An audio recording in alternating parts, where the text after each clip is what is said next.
will be Berta's announcement, Berta's presentation about Venezuela, and following Berta's presentation will be Betsy with announcements. And then discussion. And I wanted to begin the discussion by reading two excerpts from Eduardo Galeano's Venas Abiertas de Latinoamérica, Open Veins of Latin America. Okay, so without further, Eduardo Galeano was a writer from Uruguay who, he came to the Philly Free Library, still alive, yes. And he had a new book. He's from Uruguay, but he's all about, it's a Marxist history. It is the book that he wrote was the book that Chavez gave Obama to read when Chavez first came into power. So he talks about, Galeano talks about Venezuela, but I like to think of Galeano's book as the wretched of the earth for Latin America. Okay. Like how Frantz Fanon talks about the wretched of the earth in the Caribbean and Africa. Open Vein of Latin America is that from that perspective, dealing with Latin America. Okay, so now we'll hear from Scott about Philly 10. All right, hands up for the Philly 10. All right. Well, I think, Sock it to 'em. you know, it's great to be back at home and with so many good comrades and friends. And by the report that we saw, you know, what is it, yesterday, it's a whole lot more than the Philly 10. As the cops have shot over 400 people, shot at over 400 people, just in a 7-year period. 80% of which were black. You know, we know the story. By 56% of which were, you know, white cops.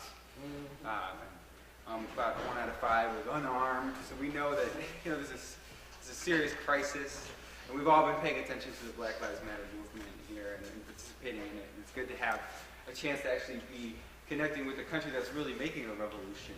And this is really, you know, the question of fighting racism and the question of fighting, you know, imperialism, which is the same struggle that we're fighting in the Black Lives Matter movement, as everyone here knows. You know, it would be a part of this presentation. But I just want to say that, you know, the 10 folks who were arrested, there were so many people at this action. I mean, it was just kind of random that there were 10 people. And I'm certainly not really representative of all of them, but I think that the question is, you know, why are the Philadelphia police, you know, directly violating our civil rights? Why are the Philadelphia police, you know, kind of putting us in this setup where they basically plan to arrest us, you know, right off the bat? That the whole thing escalated so rapidly and so out of control. It really made it seem like we were the ones preventing violence, but as we know, you know, the police and the state and this government are the people who create the violence. It is never the people in so many different, it's just so clearly, you know, they are the creators of violence. Like we saw when, you know, New York City police stopped working for weeks, you know, back, I think it was in December, you know, the crime rates just plummeted because it just turned out that there were not people who were violating any laws. So, I think it's clear that we'll continue to escalate this struggle, and hopefully this case will be able to kind of galvanize more and more support for Brandon Tate Brown and for all the different things that are happening here. And yeah, I don't want to take more time. Okay, what was the charges? So it was actually 9 people. One person was in charge, and we all got very limited, very minor charges. It's like a ticket. It's a disorderly conduct ticket. Is it court case? What? And so April 6th at 2 p.m. we'll be at the Justice Center. And we'll be out before then. Thursday there's a plan for a press conference at 3 p.m. and hopefully we'll be at Philly Cam, which is at 7th and Randstead near Market Street, with some of the folks from the coalition and a lot of the other folks working around this, and then some of the people who've been arrested, speaking publicly and hopefully taking on both the Department of Justice report, but also the charges. There's a meeting, I think we'll meet with the lawyer right now, so that's where I'm leaving right now. Otherwise, I would love to stay here and participate in this. Are you going to be filmed at Philly Cam? We'll be filmed, and the goal is to be as public as possible. Press conference. And to make it, is put them on trial, and put them, you know, put the onus on the police and the government. And hit them with a weak, because this Department of Justice report is, despite how weak that report is in its own way, you know, it gives us something to work with and something to attack them with. So that's what we're going to do. So cool. Well, thank you, Berta, and thanks to everyone, Will there and be in any touch. meetings for people to learn more about? Yeah, so there's several meetings for the Actions Committee of the Coalition. We'll be meeting here 2 nights from now. Get a chance to kind of plug in and have more discussion. And then on April, so the 2 nights from now, what time? 7 p.m. right here. Right, so 7 p.m. And then, Do you know a list of things that you can re-announce? and maybe Betsy can write it down. And then the 31st is the Women's Town Hall at Friends Center. And then April 1st is supposed to be kind of a broader public and community debrief on They'll this. be upstairs. Because, I mean, a lot of people went through trauma. It's not just the 10 of us who were arrested. A whole grouping of people there. This was a very, outrageous incident. Many people were attacked by police who were not arrested. So, it is totally unbelievable. And it's clear that the Rizzo government and, everything that's happened in this city over the past several decades is not gone. Just because they have some kind of so-called liberal, police chief. It's not gone. It's not over with the whole system. So they talk about Ramsey like he's some nice guy, but he's a criminal just like this. Yeah, exactly.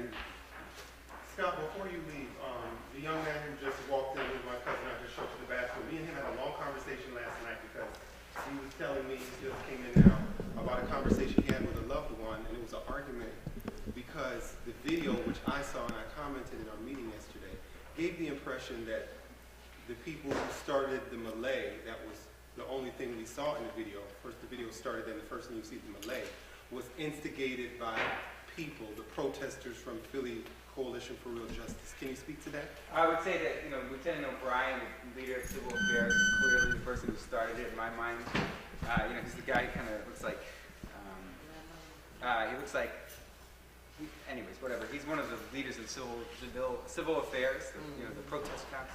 And he clearly started pushing, and other cops continued with him, some of the young women who were in the front lines, like Megan and Morgan and some of the main people. They were attacked first. And that created the whole incident, and that led to a much broader, what you saw afterwards on the tapes and stuff. Yeah, because the coverage of it definitely gave the impression that the protesters started it, and they deserve everything they get. Yeah. So, even the WHYY coverage of it said that, which came out the same day as the Department of Justice report, totally said no racial discrimination is happening. And then at the end of the report, the very racist comment was made that, well, the main victims of these attacks are done by black officers. And that's how it ends. So again, the impression in people's minds is forget about it, because these black people kill each other anyway. And, it really misses the whole what you just said. We don't get, if only, what you just said was what people who saw that news report heard. I've been arguing with people too. They don't understand media and what it shows. How they selectively show parts to make it, to benefit what it is that this government wants them to say. And with this race coming up, May 19th, they want to get as many activists out the way as possible. Activists that take a stand. And what they're trying to do is turn people away and turn them off, from the people that's doing, my thing, with different people who say that, even if it did go the other way, and, how did it get to that point? It's behind the fact that those ministers, people who sit and talk about it, oh, somebody needs to do something, why did they have to start, like that? They don't know about the many meetings we have been to where it didn't get that way. And our information was just put out, and, they were embarrassed. And, like I'm saying, as you get closer, they have got to start a situation where, they're trying to turn people against the activists that's speaking out. They've been doing it with Move for 40 years. This is always the problem. Anybody that speaks out against the insanity of this system, they're always the problem. Not the system that's perpetuating this stuff. But well, we know that way. And we have examples. I'm calling me crazy. Yeah. Look at places like South Africa.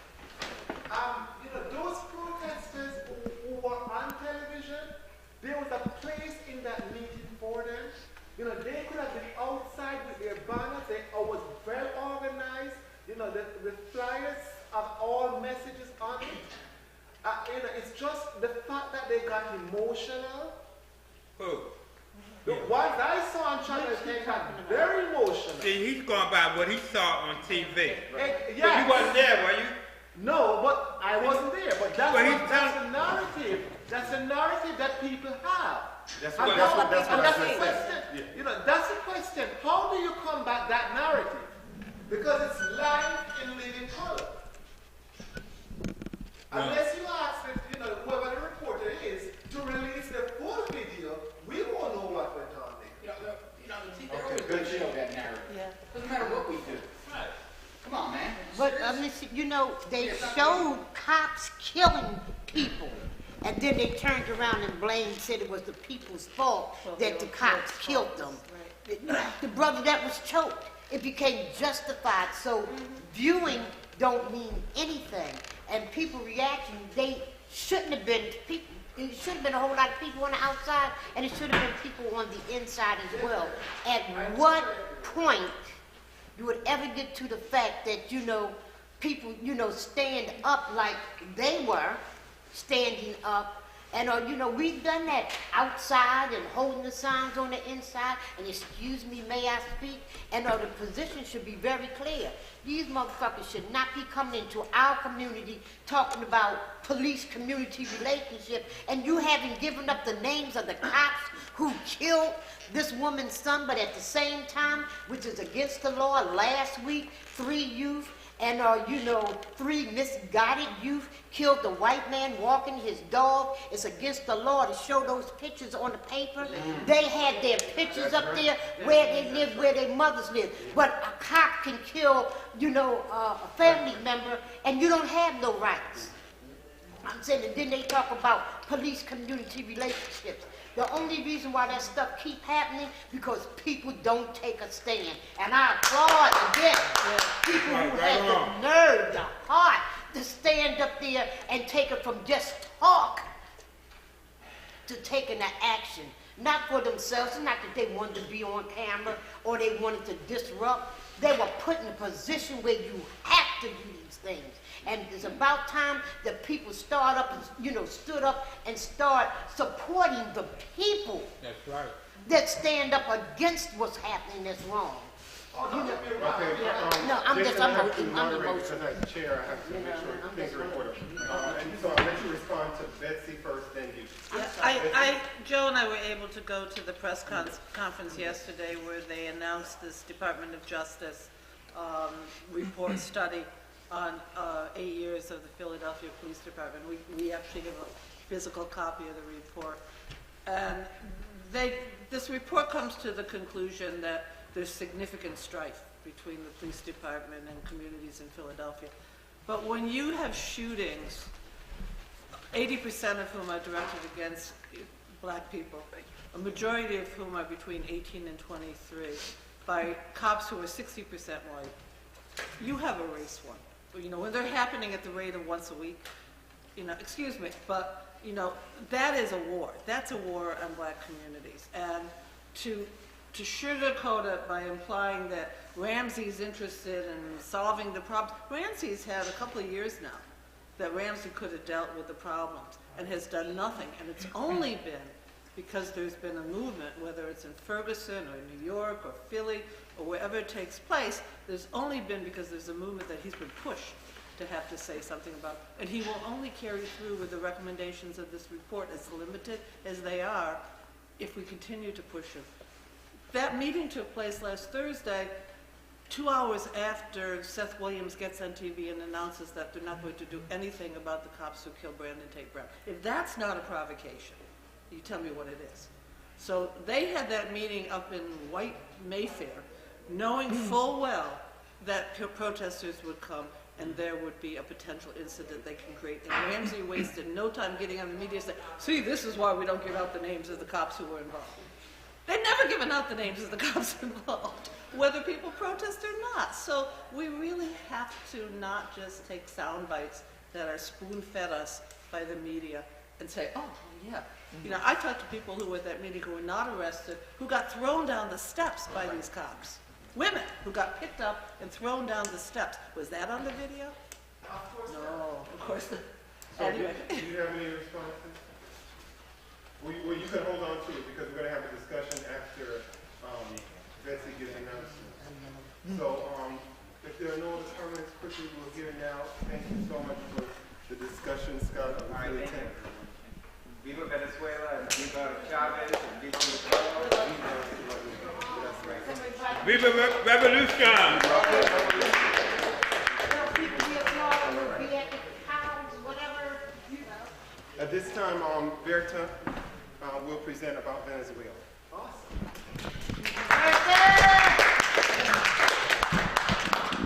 I think that that was a good introduction. Maybe we should skip Venezuela and keep talking about what happens here, because it has bearing to what is happening in Venezuela. It's not that far-fetched when we consider what's happening here and this meeting.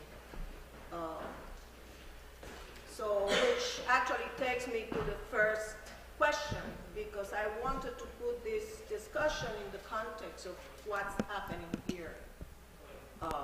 And it says, with so much happening inside the United States, and you know, Scott just gave a flavor of one of the many things that are happening. This war against youth, this war against people of color. With so much happening, are the international developments important for people in this country? And I really want the discussion, not just like what is happening in Venezuela or these details. Those details we can take even from the internet in good sources. Not everything that is in the internet is good. But I would like that each and every one of us say something about why it is important, the struggle in the United States associated with what is happening outside the borders of the United States. So on March 6th, Obama, the White House, and this is from a press release, Obama signed an executive order declaring a national emergency with respect to the unusual and extraordinary threat to the national security and foreign policy of the United States posed by the situation in Venezuela. Has everybody heard about that? Who hasn't heard about it? It was not a big news here. But this is important. This is what they do with before they attack. If you remember Grenada, the threat that the medical student posed to the security of the United States, and they got rid of the government, the progressive government in Grenada. They do that with Nicaragua, with the Contras. They infiltrated and blockaded after declaring Nicaragua when the Sandinistas were in struggle in the 80s. Then the United States, what they did, it's a threat.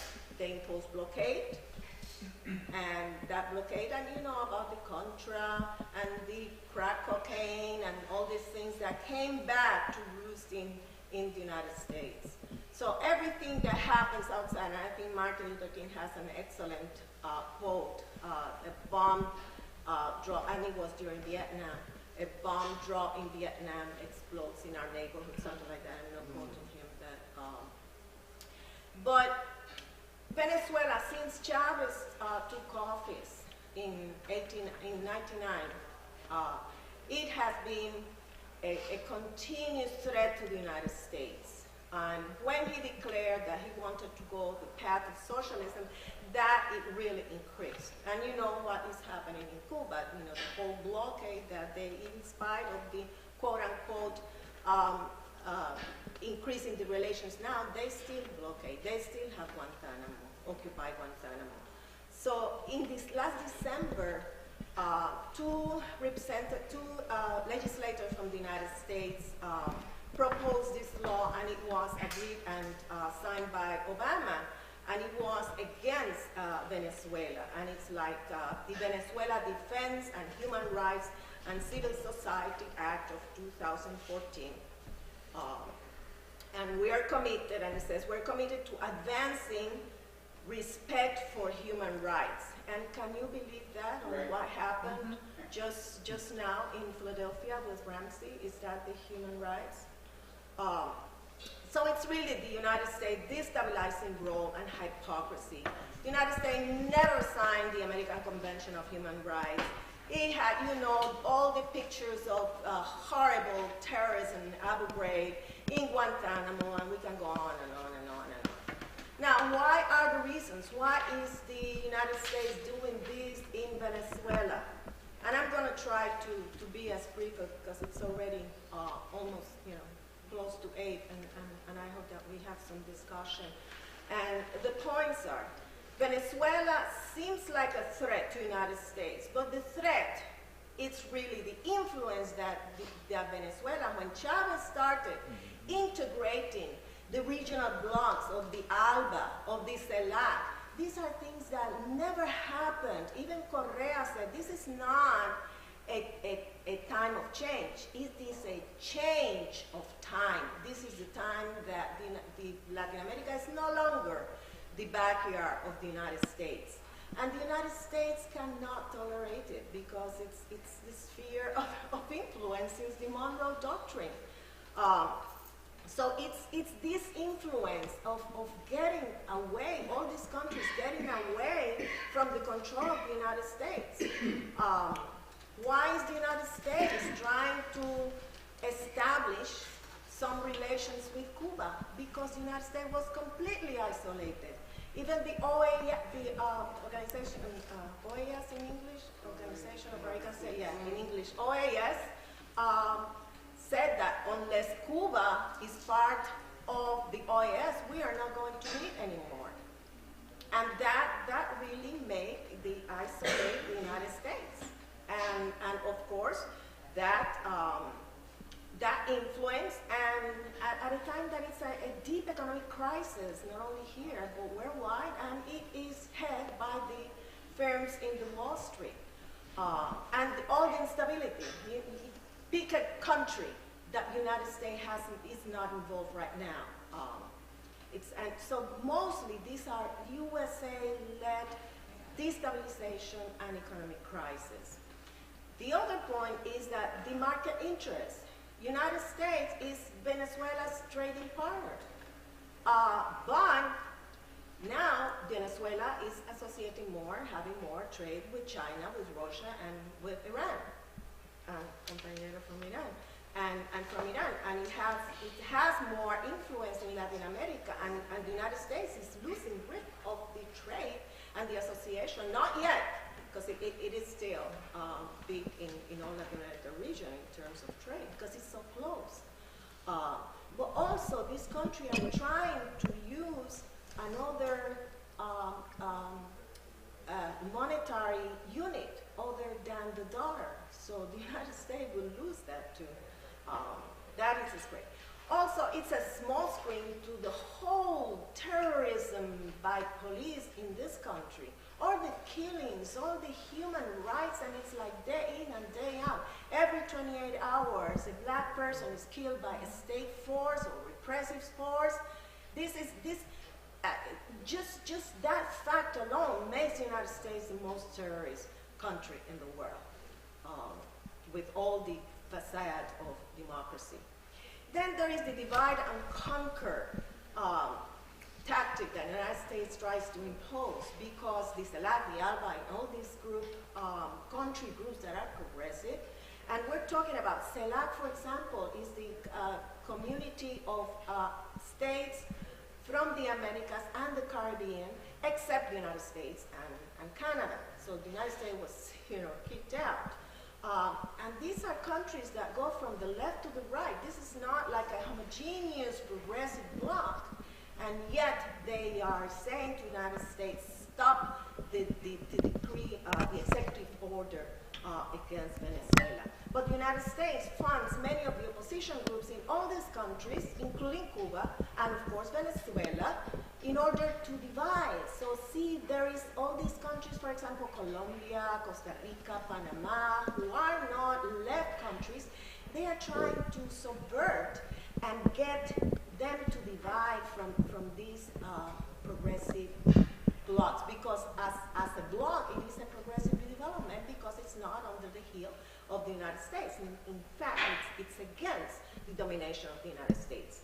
So they try to weaken ALBA, UNASUR, MERCOSUR, and so on, so all these blocs. And then if this happens, that the United States gets away with toppling the government of Venezuela, Maduro, President Nicolas Maduro, that would be a devastating, not only for Venezuela, but it will have a domino effect on all Latin America and the Caribbean. Cuba has been the light of progressiveness since since '59 that revolution triumphed. It has been the inspiration not only for Latin America, but the whole world. I mean, Cuba, El Che, Fidel.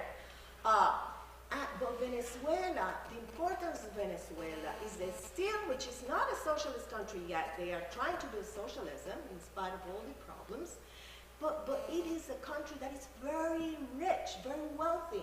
It is where the most concentrated crude oil exists in the whole world. It's not even in the Middle East, it's in Venezuela. It has been discovered several years ago. The largest oil resources, crude resources.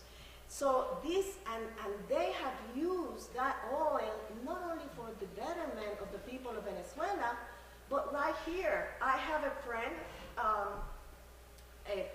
Rosaura, who actually was a victim of police brutality, domestic police brutality, because her husband was a police and hit her so bad that she cannot even drive because she lost the sight of one eye.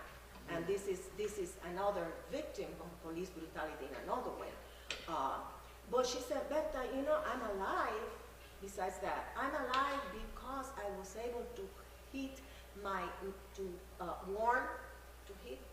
H-E-A-T, no. Heat. I have a problem pronouncing that language English. To warm my place because Citgo gave me oil. Because Lehab was the time that Lehab, you remember that several years ago they caught, it was Venezuela who saved the life of so many people in the United States, including right here in Philadelphia. And in the Bronx, forget it. It was. And of course, they have helped the people in the United States that the government of the United States doesn't even. Remember Katrina? Both Cuba and Venezuela helped, well, they wanted to help. They offered help. And what it was during Bush, what the Bush said, no, we don't want help. Yet, Bush administration, the whole government didn't help New Orleans after Katrina. But this is going to be an attack against all and roll back all the advances that have happened. And that will have also an impact here. You can imagine if we get back all the right-wing dictatorships of Latin America, what will happen in here? So that's, where do you think this was? You see police and this woman, indigenous woman with this, she's really afraid. And Mexico. That is, who said that? That is in Mexico. Yet, there is a great deal of human rights, terrorism in Mexico, beginning before with Calderon and Fox and all those, with the latest of Ayotzinapa, and the police against indigenous and peasant and poor people. Yet, the United States doesn't pronounce that, doesn't say that there are human rights violations in Mexico. In fact, it just wants Mexico, and it's one of its close allies. Same thing as Colombia, where human rights are toppled. Same thing as Honduras, where the United States toppled Zelaya in 2009. So it's pure hypocrisy. This was one quote that it just had impact because, these national emergency decrees that the government has, and they have signed like 50-something since when it started. I think it was in the 70s or so on that the president has can have a decree, an executive order, and with that declare somebody enemy because of national security. So it says, and it's in Spanish, but it's Congress has never canceled an executive order of national emergency except the one that was introduced after Katrina in 2005, when President Bush declared a state of emergency. And 2 months later, he just rescinded the order. Isn't that something? And so the orders against national security of any country is still in place. But the one on Katrina, that was rescinded. So this is just that it's not only now, but the United States was involved in the coup against Chavez, remember, in 2008 and 2008? Yes, the United States was hosting people involved in the coup before it happened.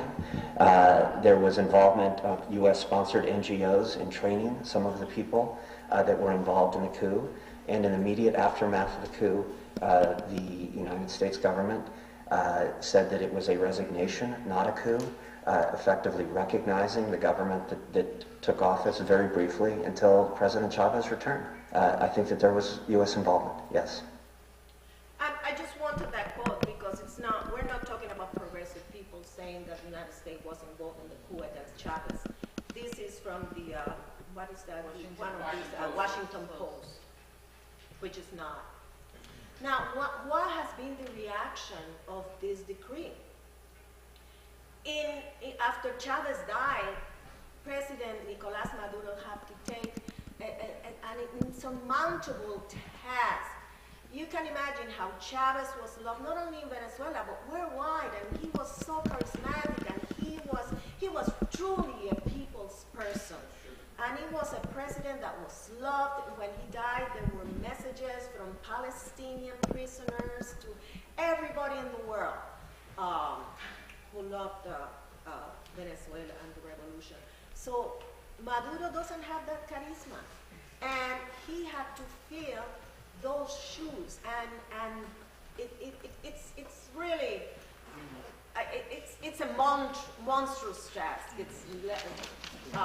So the United States has used that in order to weaken Venezuela and try to get the opposition, which they always have funded and propped, but more now because they think, well, Chavez is not there, Maduro is not charismatic enough, so we'll get away with, funding the opposition and topple. Maduro has been in power since, it's been 2 years now, in April, next month. And now he has been more, he has more support, even from the left. That was, some of the left were criticizing Maduro for not being left enough, for not being this, for that. You know how sometimes we in the left, there are groups that it's like ultra left. If you don't do everything now, it's like you're no good. So he had that, but now all the left and the majority of the people are with Maduro. And now with the executive order, even the right wing, people from the right wing, because they don't want the interference of the United States, they want their interference, and they do want help from the United States, but they don't want an invasion. They don't want that so overt intervention from the United States. And one of the most important bases of support is Cuba. To the extent that years ago there was this meeting and some of the Cubans were saying, well, our association is so close that we don't know if we are going to be called Cubazuela or Venezuela, because it's so much like the same country, and it has been awesome. During the March 17, after 1 week after the executive order, the ALBA countries, all the presidents met in emergency, as an emergency in Caracas, to deal with this and respond to the decree. And this is Raúl Castro. because one of the things, because of the attempt of establishing some relationship between Cuba and Venezuela, that's the Obama thinking, and and beyond Obama, that's the U.S. government administration capitalism thinking. Okay, they don't want us to have to be hostile to Cuba. Okay, we'll start, not normalize. This is not normalization of relation at all. We're gonna soften our relations with Cuba. We're gonna let business in Cuba. We're gonna let people use credit cards, MasterCard and Visa and all that. We're gonna let them bring coffee and tobacco, which people have been doing for a long time. Last May I brought some nice coffee and cigars, so it's like, but now legally you can do it, supposedly. But this is nothing because the embargo still continues. But they are trying, at the same time that they are softening the relation with Cuba, they attack Venezuela, thinking, okay, we're dealing with Cuba, so people will accept some of the countries of the region will accept our hostility with Venezuela because we're okay with Cuba. So Cuba has been so strong that in spite of all the dialogues and all that is happening between the U.S. and Cuba, they have said, you attack Venezuela, you attack Cuba, because Cuba and Venezuela are together, and that's why he said the United States should understand once and for all that it is impossible to seduce or to buy Cuba, nor intimidate Venezuela. Our unity is indestructible. And of course, this is Fidel and Maduro.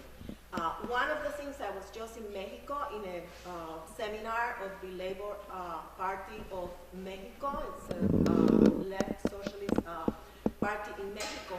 And it's called Parties and a New Society Seminar. They have it every year, and it's wonderful because it's like hundreds of organizations, socialist and very progressive organizations meet, usually from 40 to 40-some countries. And this time we're like 132 parties from 40 different countries. The main thing, because it was held the 12th, March 12th, so we're just a few days after the executive decree, so everything was more, the focus was Venezuela, and it was just wonderful. Also, I just want to, this is a little aside, but we were able to introduce a resolution that was passed by all this, and it's the Progressive and Socialist Party participating in the 19th seminar, Parties and a New Society, send a message of sympathy to the families of the African-American, Latino, and other unarmed people killed by the police in the United States of America, and state our solidarity with the just struggle of the Black Lives Matter movement for human and civil rights and against impunity. And that goes for Del and all the compañeras who have lost a child by the hands of the police. And this was agreed upon by 132 parties from around the world. It was a big seminar. It was like 600 plus people. So this is a panoramic shot with my cell phone, just to get a feel. But there was a press conference on Venezuela. This was, again, this is a panoramic, so it's kind of distorted view. But this is Manuel Zelaya. He was the president that was toppled by the United States in Honduras. And there are many people from different parts of the world. I was sitting right around here behind me. So I spoke on behalf of the United States as a progressive person of the United States, progressive movement of the United States. So it was a great and had a lot of coverage, except in the United States. And there was a great delegation from Venezuela. I just want that because it has the Puerto Rican flag in the back. I really like that. We had a shot with the delegates of Venezuela who are from the National Assembly. And the responses have been, besides this, which is a meeting that I was personally in, but others have been many organizations around the world. Governmental from that a Guatemalan indigenous woman who received a Nobel Peace Prize, unlike Obama. She deserved it. These are people, an organization, FMLN, who have made expressions and messages of solidarity and repudiation of the United States. The Libre, which is the progressive party in Honduras. And then Maduro wrote, I think it was in the 17th, I don't remember the day, but it was more or less. He wrote a letter to the United States, Venezuela is not a threat, and it was published in the New York Times. Excellent, excellent. And he goes on, the hypocrisy of the United States and all the people that have been killed by police right now that is happening, from Ferguson. And before Ferguson, Ferguson is not, it's not the beginning. It has been good. Move, So one of the main, and this was started last week, it's Obama, I put both in Spanish. Obama repealed the decree, and it's an effort to get 10 million signatures to send to Obama, repudiating, there it is in English. And they use all the platforms. They use Facebook. This is Twitter. The previous one was Facebook. They have people getting. This is this was yesterday. There were 2.5 million people. This is only Twitter. This is only Twitter. You got 2 million signatures. More. 2 million signatures. More than 2. No, that's Twitter. That was Twitter. 2 campaigns. Yeah. One's Twitter and one's the signature. So it's not only signing, because you can sign and it's a paper. So, but what is the significance of this? This campaign is just like the tip of the iceberg, because of all the destabilization campaign the United States tried to impose against Venezuela since Chavez, but now since Maduro hasn't fallen to the provocations of the United States. And there have been provocations. Last year, there were the guarimbas, which were the violent closures of streets by right-wingers, white, middle-class and upper-class right-wingers in the opposition. And many people were killed. But instead, he has launched an international offensive strategy, including the letter. There are daily mobilization of all sectors in Venezuela. People are on the streets. So this is not just writing. This is people on the streets. They are meeting in public spaces. There is what is called Esquina Caliente, the hot corner, and it started during Chavez. People go, unlike here, which is only people who are political or active talk and debate. People, everyday people, gather in one corner of one of the plaza, and it's usually the same corner, and they call it Esquina Caliente, the hot corner, because people go and they talk about what is the government doing, we should do this, but these are for the government. But they are thinking, we need to improve this, and it's this rich debate of everyday people, something that would be wonderful if we have it here. And there are public debates, from diplomacy to military, and that is so important. It's not only, there is military defense. And there is a law which is called Ley Habilitante, enabling law it's called the Anti-Imperialist Enabling Law that was approved. Maduro proposed it, the Congress approved it, against any attempt that the United States would do against Venezuela. And then they have the Bolivarian military shield exercises, which is the civilian and people that are not in the army and the army together, practicing to defend Venezuela all over the countries. These are people from Venezuela with their signs of, stop the decree. people getting the signs. That's the Facebook page. This is the right wing. This is Democratic Unity Table. This is but they had a press conference saying that we don't want this decree. And so around the world, figures, very famous figure, this is from Colombia, showed with the repeal of the decree. Fernando Lugo from Paraguay, who was toppled by the United States too a few years ago. And this is the Bolivarian Shield. This is the defense minister in a press conference talking about the 7 points that they started doing exercises all around Venezuela with everyday people, with the military to defend in case the United States dares to invade. And I'm going to finish almost with this, which is the Cumbre de los, the OAS meets every so years, and this year will be in Panama in April 10 and 11.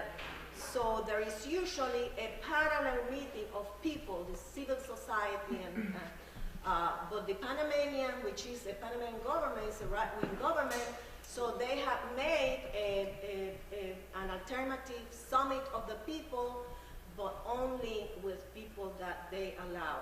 And the United States informed that they are bringing 1,000 people, their delegation is 1,000 people, including opposition from Cuba, opposition from Venezuela, to talk and testify to the presidents of the OAS, saying that, well, Cuba and Venezuela are a danger. So the social and labor organizations are also having another alternative summit that will counteract that and are exposing the hypocrisy and that the People's Summit of the government, it's a farce. So here, April 19 has been declared by the Sao Paulo Forum and Venezuela a day of solidarity internationally with Venezuela. So we're hoping to have something here in Philadelphia, and you are welcome to help organize it. That would be 19th. That's the day of independence of Venezuela. So that's April. So that's it. Thank you.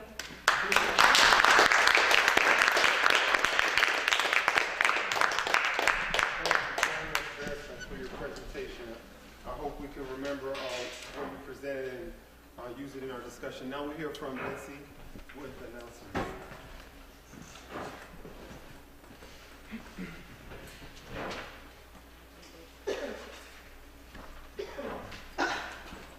I'll try to make this louder because we don't have sound. There are good. Okay. It's great to see everybody. There are a lot of things happening in the next few weeks, which is great. So I just want to raise some of them that we're aware of, and if there are any that we missed, let us know. Starting Thursday of this week here, there will be a meeting of Korean peace activists who are coming from Jeju Island, where have been long-standing anti-U.S. military base activities for some time now.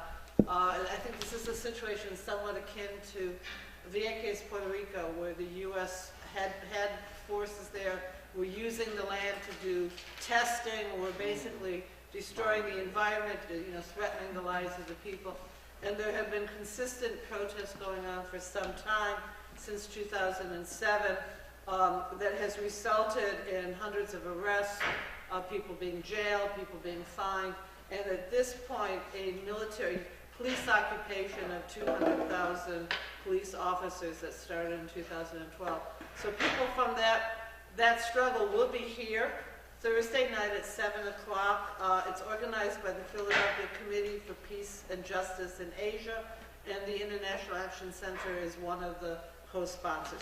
I don't have a flyer for that, I just have the one sheet, and if people want to get the information on that, I'll pass it around.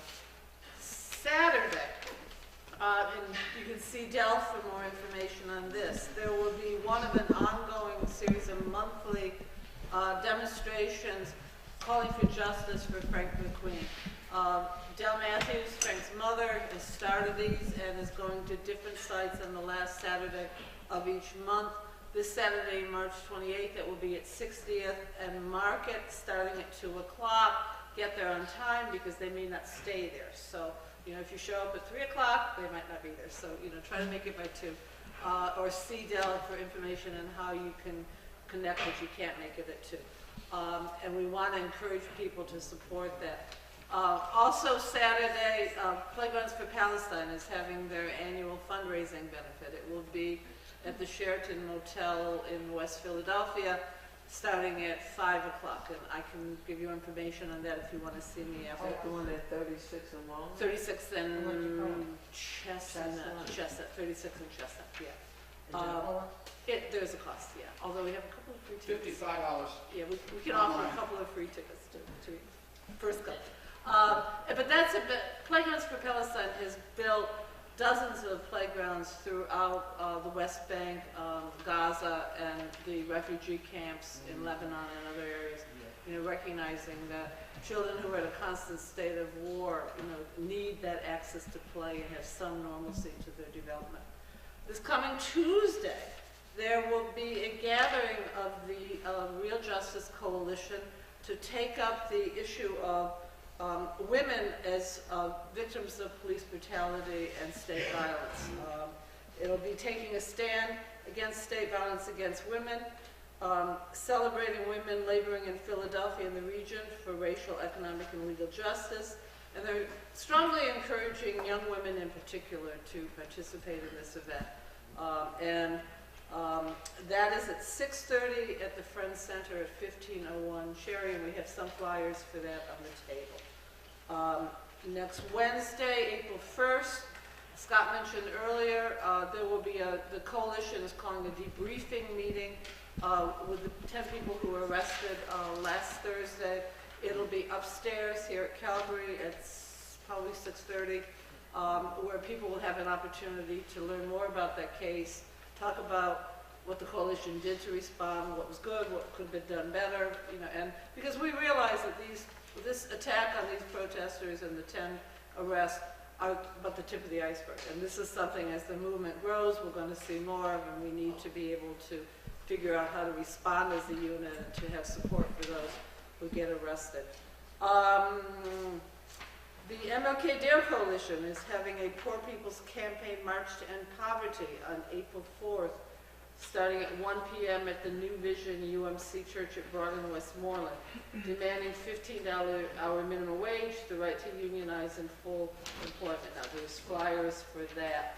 And finally, we need to work out more details on this in the next month, but we do hope to take up the challenge to do something in solidarity with Venezuela on the 19th of April, which is a Sunday. So anyone who is interested in that and wants to help build that, we do have a sign-up sheet that Rome, I think, will pass around. I already started. Joe started. If you didn't say you were interested in that, but in that specific action that please kind of go back to that sheet and check next to you. That's it. Okay. Oh, do you want to use the 13th? Okay. I just have a few announcements. One is next Wednesday, unfortunately the same day as another activity, is it's April 1st, is our next MOVE planning meeting for our May 13th program coming up. So it's at Abiding Truth Ministries Church on the corner of 57th and Washington Avenue, 6 to 8:30. If anyone is able to make it and wants to be involved in the planning, the last minute planning at this point for our program. There was something else. How about the 30th of this month? Oh, move. Oh, tomorrow, I just found out through Shashina. I knew nothing about it. None of my family knew nothing about it. Apparently, they're having this big move, I don't know, project, performance, or whatever, at the Art Museum down on the Parkway. It's at 6 o'clock, 6 to 7. I was trying to find out today if there was a charge, which there probably is, I would think, to get in, who was actually putting this on. But I had my phone, open for a good while, and it just kept coming back saying, someone will be with you shortly, blah, blah, blah. So some of my family members intend to be there to see what's going on and how this big thing at the art museum, which is not lightweight, got put together without any contact with us. So, yeah, and calling it a move program, project, performance, whatever. So if anybody is available and would like to find out what's going on, please do. 6 to 7. The 30th. Betsy, then this gentleman. Yeah, Kamau is reminding me. There will be a court hearing in Harrisburg on Monday, March 30th. It's related to lawsuits that were filed against Pennsylvania to stop the implementation of the Revictimization Review Act, which is really the unanimously Act. And people are going to be carpooling to Harrisburg from Philly, leaving Around 6 in the around morning. 6 in the morning. So if you're able to go to that, the more the merrier. And I guess see Kamau or see Pam. That's a Noel. I'm just saying that's a Noel. Well, maybe not quite 6. What day is that? That's Monday, Anyway, just be Monday, there March early. 30th. So see Kamau or Pam if you're able to go to that. I'll be there And at you 6. know, I'll you be need to there early. understand Yes, sir. the dangers You had of an this announcement? bill. Oh, excuse me. I'm sorry. Not an announcement, I was wondering if we're gonna have a discussion on. Yeah, I thought you had an announcement, though. You No, didn't have an no announcement? announcement. Okay, before we start the discussion, I wanted to read just a brief 3-page excerpt about Venezuela from Eduardo Galeano. This is from his chapter called The Invisible Sources of Power.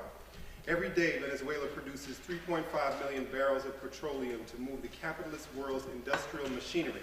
But 4/5 of the concessions owned by Standard Oil, Shell, Gulf, and Texaco are untouched reserves, and over half the value of the exports never returns to the country.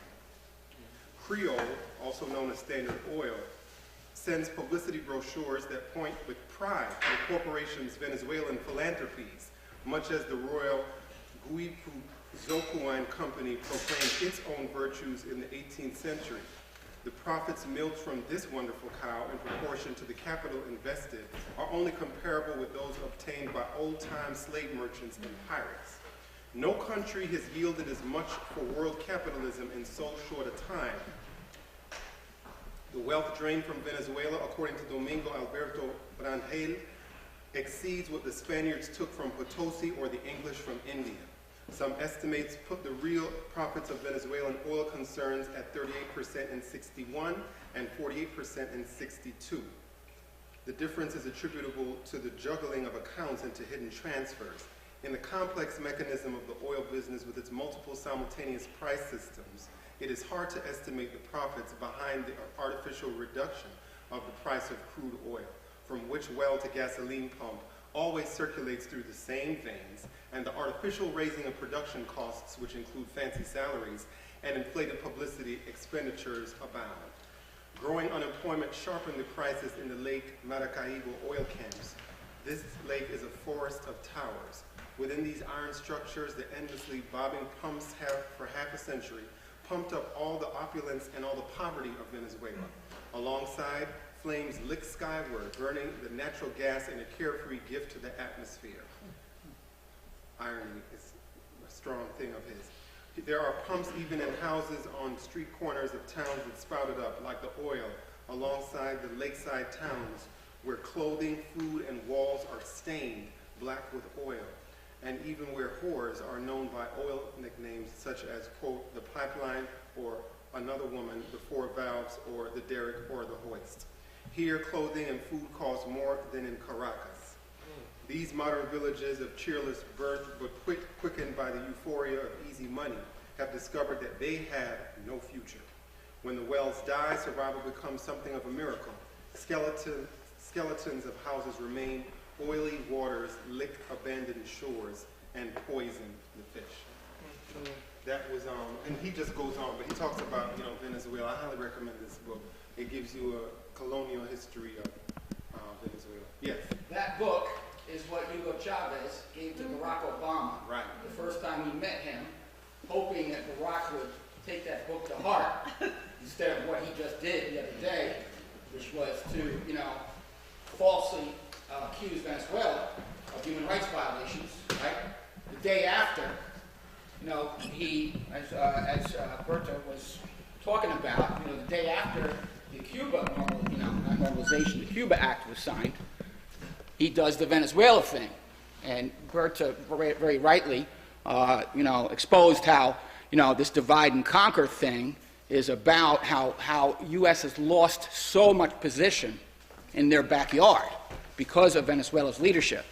And if you look at WikiLeaks, you go to WikiLeaks, in 2007 they published, it came out, I'm not exactly sure when, but the NSA identified Venezuela as one of the 6 most targeted countries for surveillance because of Chavez's leadership and ripping the region out of the claws of the eagle, right, in the Caribbean and in South America, which, and so what they're trying to do with the Cuba thing is they're trying to regain their position by fronting like they're for Latin America, right?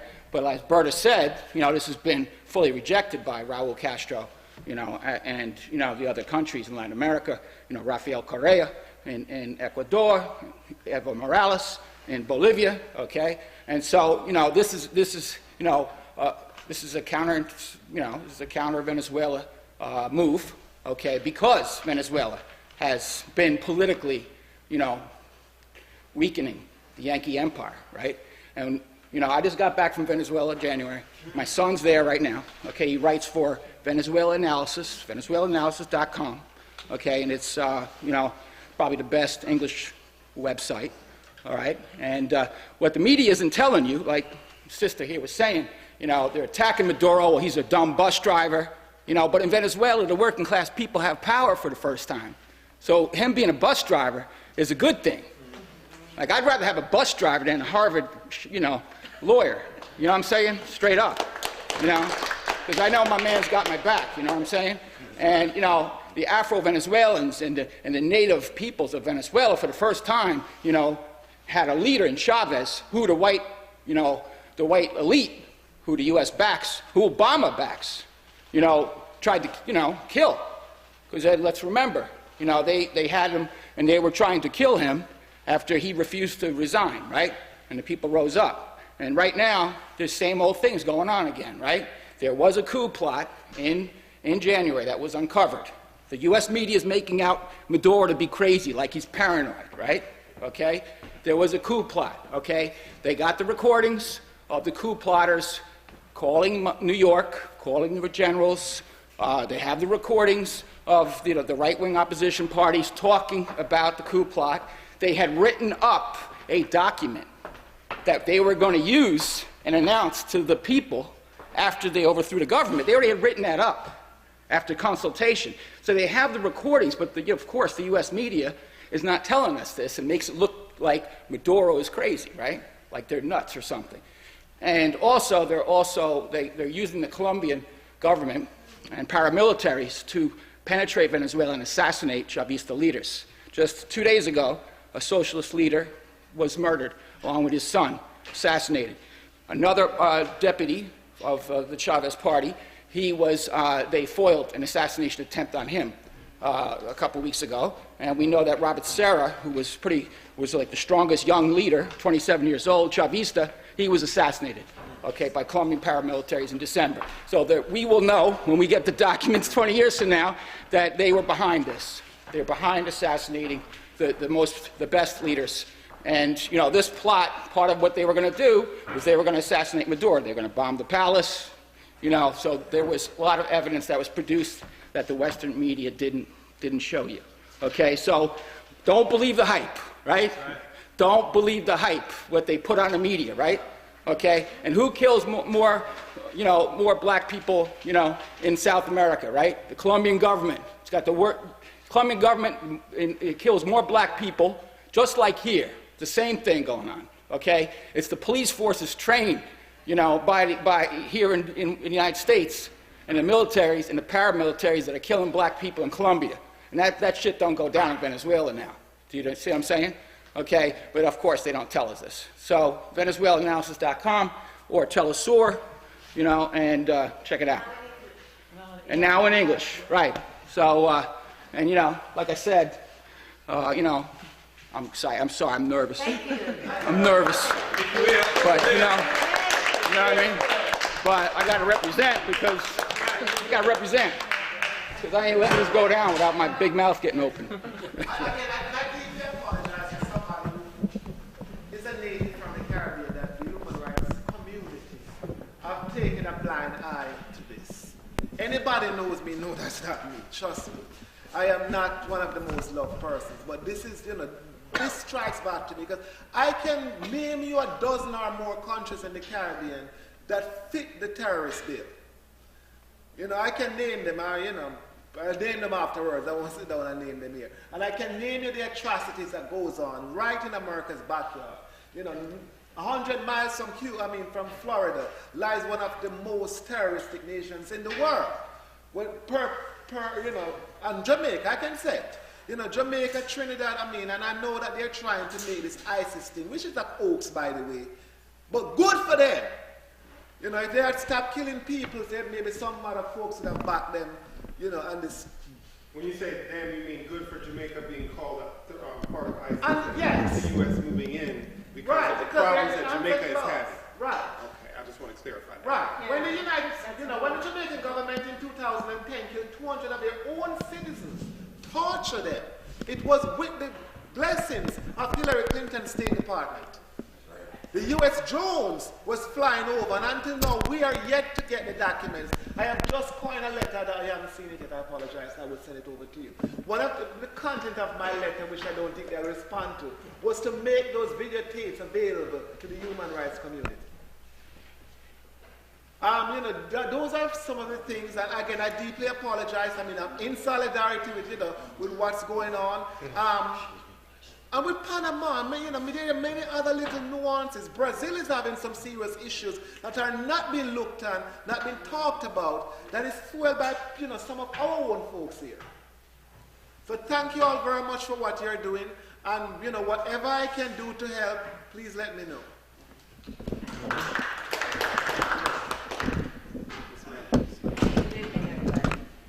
Good evening.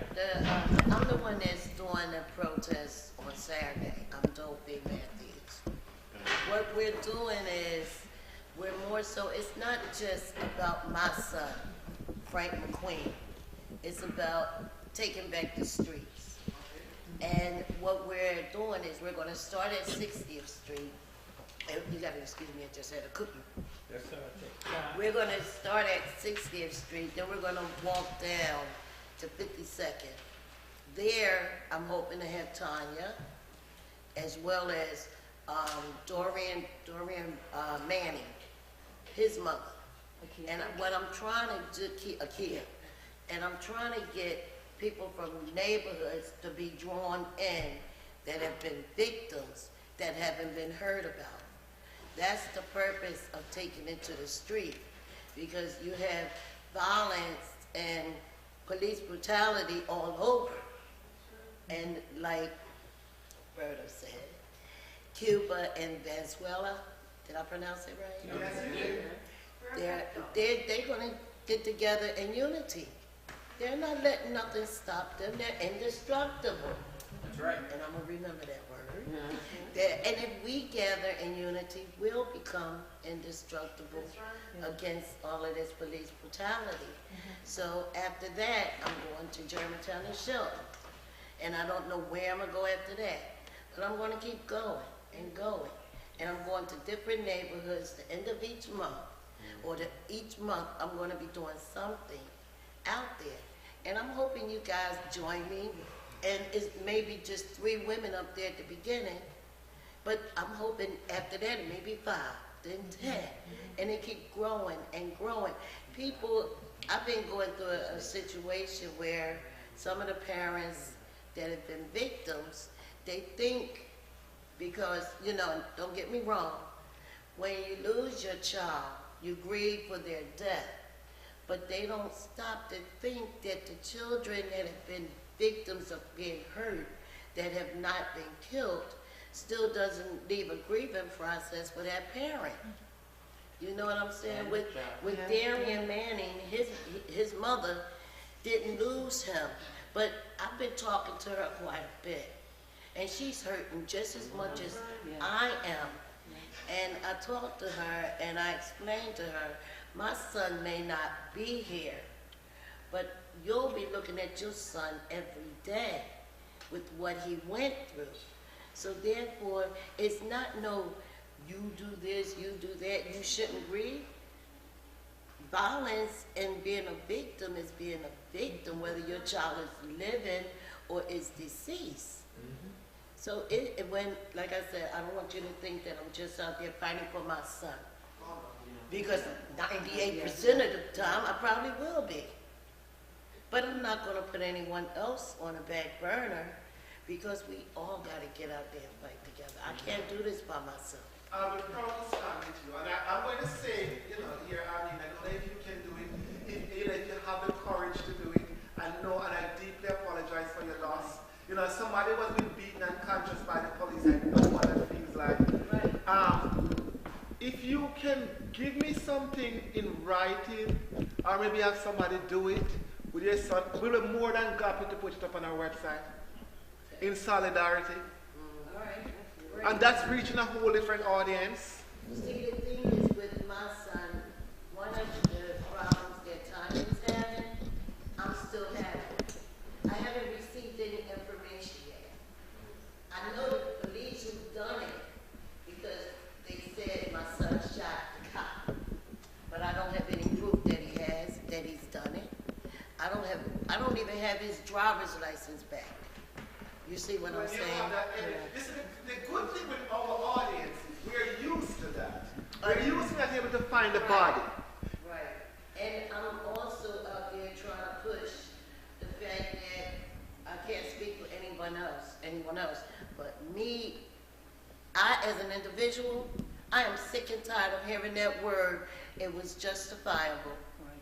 They had a knife, they had a gun, they did this, they did that. The word justifiable has got to be changed. They got to be changed. Excuse me? It's not acceptable. Unacceptable, not justifiable. Yeah, I had more of a question, and that was with the regimes you're talking about. What do you think of the newly elected regime, Syriza in Greece? What has there been any what has been their role, if any, in like kind of, because I know you guys are like into regime-ish stuff. So from the writings of Fred Goldstein, he's written extensively on Syria. It's Syriza, Syriza. Right. Syriza. I'm mispronouncing it. I know completely. This is not the Syria north part. Right. I said Syria by mistake. I knew clearly that you meant Syriza. Okay. For some reason, the S-I-Y just made me go Syria, but I knew clearly that it was Syriza. Fred Goldstein has written clearly on Syriza. What he has written is that the movement has fallen apart because they're choosing to go the route of doing whatever Germany and the EU wants them to do, which is what the U.S. is trying to do with Venezuela, why Maduro has to be toppled, because they arbitrarily do not do just what the EU wants them to do, and which is fall under that, depend on them for private capital, and commit to a policy of austerity. And Fred Goldstein has written about why Syriza has lost the energy that it was when we first heard about Syriza. We were told that this is really a grassroots movement from the people that really represents the best of participatory democracy. But within about a week after we first heard about it, the banks just came in like, no, you will do what we want, and if you want to succeed, you have to succeed by our way. And so it's fallen. Betsy wants to say something? Yeah, I think it's an interesting contrast between what happened this year in Greece and what happened historically in Venezuela. That, you know, these are examples of two governments that came about because of elections. And, you know, there's always a question, you know, can you achieve a socialist government? Can you achieve a worker state? Can you get rid of capitalism or imperialism through elections? And, you know, there's a lot of factors, but what Venezuela did, and it was a process, it didn't all happen overnight, you know, is that they began to take steps to expropriate the wealth from the oligarchy in Venezuela and from the international oil companies, and to nationalize them and to start implementing, you know, programs to counter 30 years of austerity measures that the people had suffered on. And they kind of said to the campesinos in the agricultural areas, you know, take the land. You know, so the land's under the control of major private holdings, and Venezuela was importing 80% of its food, and the message was take the land. And those messages, and every time that they were challenged by the banks and the very racist right-wing media and the rest, you know, they mobilized the people. They didn't just, you know, they had to go back to the ballot booths year after year, but they, in the meantime, they mobilized people. They got people engaged in the process, and it wasn't just a party coming in and taking over office. You know, in the case of Greece, unfortunately, Syriza's first alliance when they took office was with a far-right grouping, which really raised some serious questions in people's minds about, you know, where they were going. That's a very complex situation. We don't have time tonight, but I think it really is the importance of supporting Venezuela. You know, all along we've been doing it, but particularly now, you know, the people's movements are always under pressure. We see it here with the Black Lives Matter movement. We see it here with, you know, many of the movements that are really trying to make progressive change. And we have to look beyond the U.S., you know, to where we show solidarity. And Berta started her talk with talking about, you know, the why is that important. You know, when we looked at Ferguson this summer, the weapons they were using were military hardware. That was military hardware that came from this huge buildup of wars abroad that the U.S. has been engaged in for the last 20 years or more.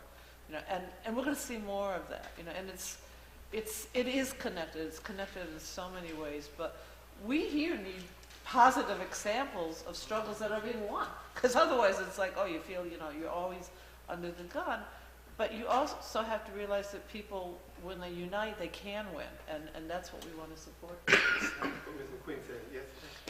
Yeah, so how do we, you're talking about organizing for the 11th Or to the 19th? Yeah, probably mainly So on the 19th. when do those meetings start, and, you know, the literature, you know, connecting, you know, Venezuela, you know, with, you know, what's going on here, and the importance of, you know, the fight in Venezuela, and, you know, what the United States doing is taking progressive people down. Because once, if you know, I say they won't, and, you know, but you know what the hell they do. People got to understand, once these monsters get finished there, they turn it on the inside fully. And, you know, because that backup that once was there, when they, you know, if the right wing take it all away, the oil that was given here, and there's a lot of people in Philadelphia that benefited from the oil that was here. And they had Kennedy on there talking about the Venezuelan oil, and you know, and gas, right? Not Kennedy, Kennedy's son. Well, you know, well, I'm talking about one of them damn Kennedys. You know, I don't know which one. He was Kennedy. Yeah. But you know, the forces that's coming in want to end that, and you know, and you know, we gotta, you know, really educate people here why it's important, you know, for us to fight together. with people who are fighting for, you know, rights and that are helping us. A lot of people don't understand that, you know, that the gas and when you go, what was they, Luke Sicko, and when you go there, the gas is cheaper, you know, and then there's some places that, you know, wouldn't participate, you know, was making moves to shut it down. And, you know, so when's the first meeting, you know, dealing with, you know, with that, and, you know, how can we become a part of, you know, that's what I'm going to get to the, you know, I'm not pushing past anything else, I'm looking at the time going, but we need to hit the. Joe, has it come? It's not over in Greece. It's an ongoing struggle. That's right. That's right. You know, the Social Democrats in Syriza, if I say it right, their finance minister or one of the high-ranking people in their government, when they met with the banks, and what he's published is that they want to save capitalism in Greece. That's the argument they're giving the banks, is unless you do what we say, capitalism is in danger. So you need to do what we're saying in order to save capitalism in Greece.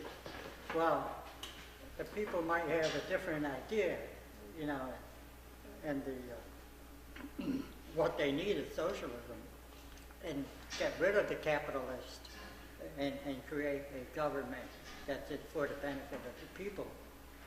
And just like we need to support the people in Venezuela, if the situation in Greece changes and people start fighting against the imposition of even more attacks on their standard of living, we need to support the people's struggle in Greece, whatever manner they want to fight.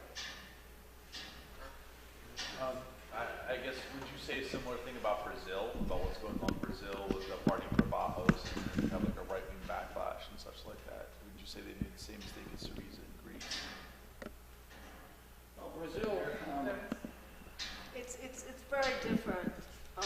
And Dilma Rousseff, she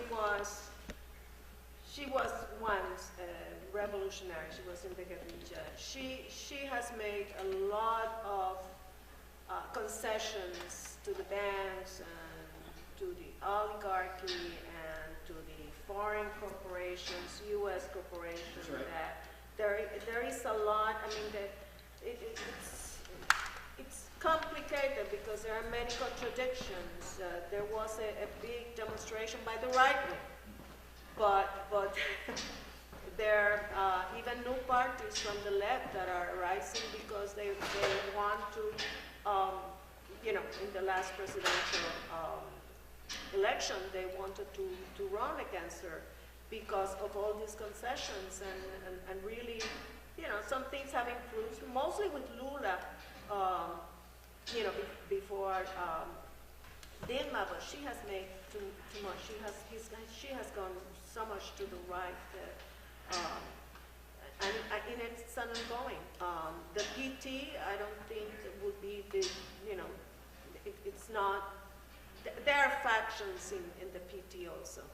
But there is also the MS, the Movimiento Sin Tierra, and there are many left parties that have all the contradictions. And Brazil, it is such a power house because there is so much wealth and the oligarchy is so entrenched and there are so many transnational interests that it's very different from Greece, but it's an ongoing struggle. Can I just say another thing pertaining to that? In Venezuela, you have 600 communes that have been strengthened by Maduro, okay? And those communes are growing food. When Clorox pulled out, for example, Clorox, we know what Clorox is, right? They closed their factory in Venezuela that makes Clorox bleach on a Monday morning. They informed all the employees, we're done.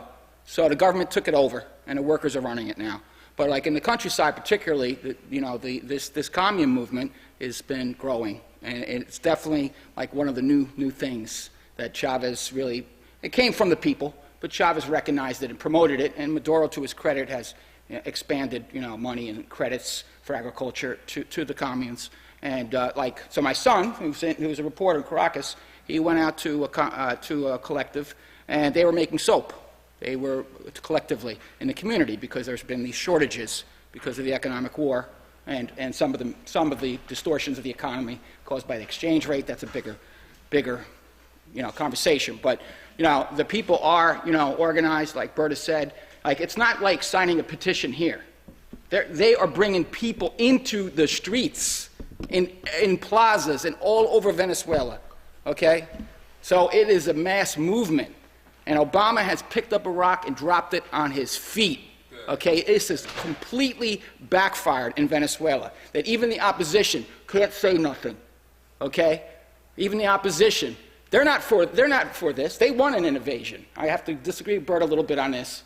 Okay, 2 opposition legislators came out and spoke yesterday, 2 days ago, on Sunday. 2 young opposition deputies came out.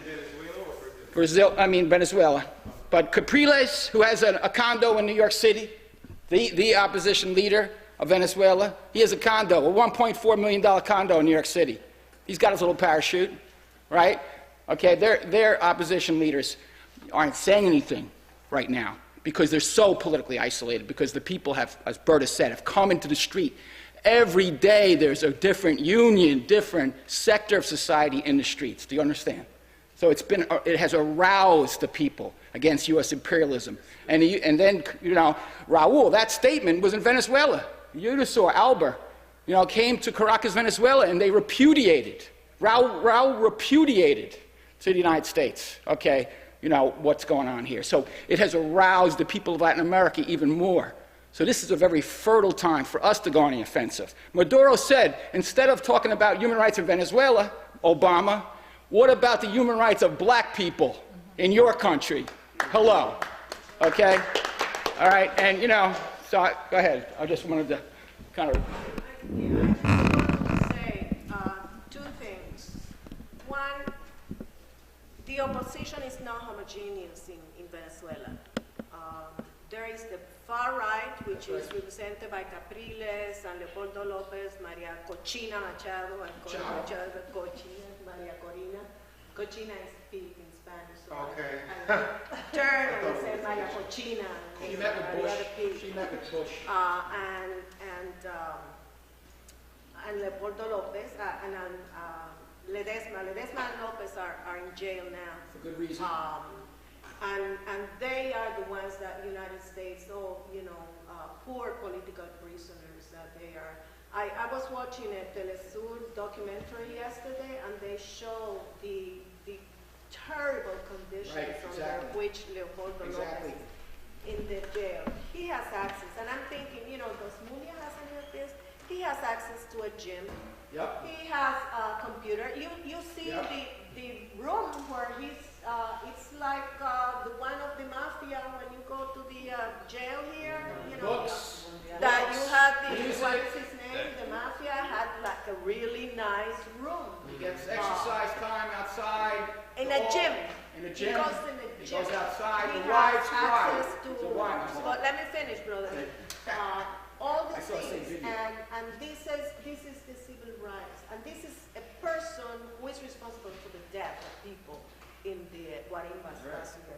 The other thing is that we have to differentiate the process in Venezuela, particularly from Syriza in Greece, because this is not just an electoral. Chavez won office, but there was a movement before. There was the Caracazo, which was the uprising of people in '89 because of the neoliberal, when they increased the gas prices and all the things, people rose up. That's when the movement really rose up, and that movement didn't die. And Chavez was part of the movement, and he was, that's the movement that brought Chavez. It's not that Chavez won an election and then got the people. It's the other way around, and that's important to know, because the importance of Chavez was that he never treason, Committed treason. committed treason, betrayed. He never betrayed the people. And Chavez and the people were one. I mean, that's one that he was the people, and the people were Chavez. And when he died, his slogan, and it was not just a slogan, it's like, I am Chavez. It's like everybody was Chavez because he represented the movement of the people. And that's why Maduro, regardless of Maduro's personality and all that, that's why the revolution continues, because the people want the changes. And I think that it's a lesson that we have to learn in this country, that it's not up to an organization to say, well, I want this, and these are, one thing is to guide, which Chavez and Fidel does. They have these long talks, but it's to educate, and people learn. One thing is to get, but the other thing is to be with the people, and you cannot be so far ahead of the people that the people cannot be in touch with what you are leading. They feel You have to be with the They people. feel disconnected. And you have to guide. A lot of education needs to happen in this country. We just talked about the a press lot earlier of education. and how the press misleads. Right. And the And press that's a is big represented question. as a sign of rights. How are we going to deal with it? The imperialists and the press is representing only like a percentage of a percentage, less than 0.1% here. But look how it influences.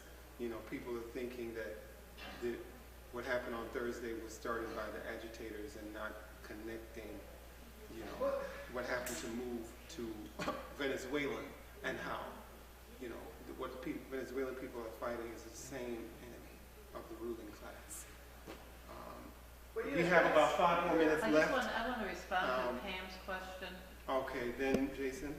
Yeah, just I think again, if anyone who is here tonight is interested in working on activities it would probably be the focus on the 19th of April.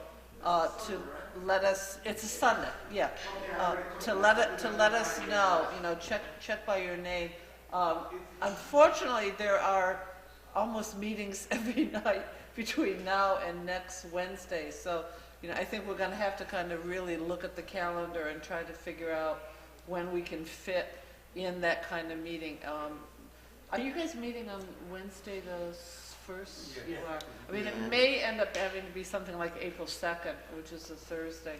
If everybody signs. If everybody signs, we'll definitely let everybody know and try to get a sense of what's a good night for everybody. So, there will be something here in Philadelphia on the 19th for sure. Okay, Jason. I would say, we're all, and it's not just us here. I mean, in the diaspora where people are trying to make a change, with the exception of maybe the Middle East, who have done a great job, with social media, we have not taken advantage of social media enough. We have let these so-called folks hijack the news or hijack the narrative. One of the, and I know it's a challenge, because we have, when people in this country are reading at the 6th grade level, I can understand. It's pretty difficult for me to get down there, but I certainly try my utmost best. There's no reason why Fox News should be the #1 newscast in the entire country. Anyway, and so when there's a narrative like what is shown out there, like when I saw that Channel 10 news report, I had no idea. I mean, I saw somebody pushing a chair. I saw somebody pushing a car. All I saw was a bunch of African-Americans just screaming with no, that's what came across to me, with no sense. And this was after you explained what happened to me. Okay? And of course, my partner banged the phone. He said, oh no, these people are a bunch of a-holes. I saw them. So, that's the impression they have. Where is the other narrative where that is concerned?